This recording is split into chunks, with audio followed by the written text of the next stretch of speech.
Hi అండి అందరికీ welcome to Hema Madhu talks. So ఈ వీకెండ్ రెసిపీ కాకరకాయ కర్రీతో మీ ముందుకైతే వచ్చేసానండి. సో కాకరకాయ కర్రీ అనేటప్పటికి చాలామంది ఇష్టంగా తినరు కదండి.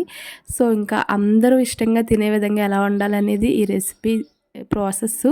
ఇక్కడ కావాల్సిన ఇంగ్రీడియంట్స్ అనేది స్క్రీన్ మీద డిస్ప్లే అవుతున్నాయి చూడండి. సో ముందుగా దానికి కావాల్సినటువంటివి మనకి కాకరకాయ కట్ చేసుకొని పక్కన పెట్టుకుంటాము.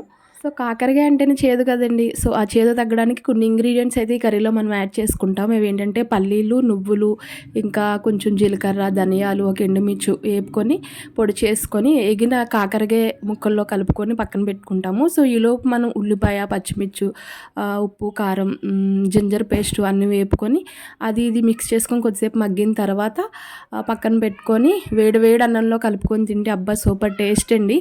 మేము ఈ టేస్ట్ చాలా బాగా ఎంజాయ్ చేసాం. మీరు కూడా ఎంజాయ్ చేయండి.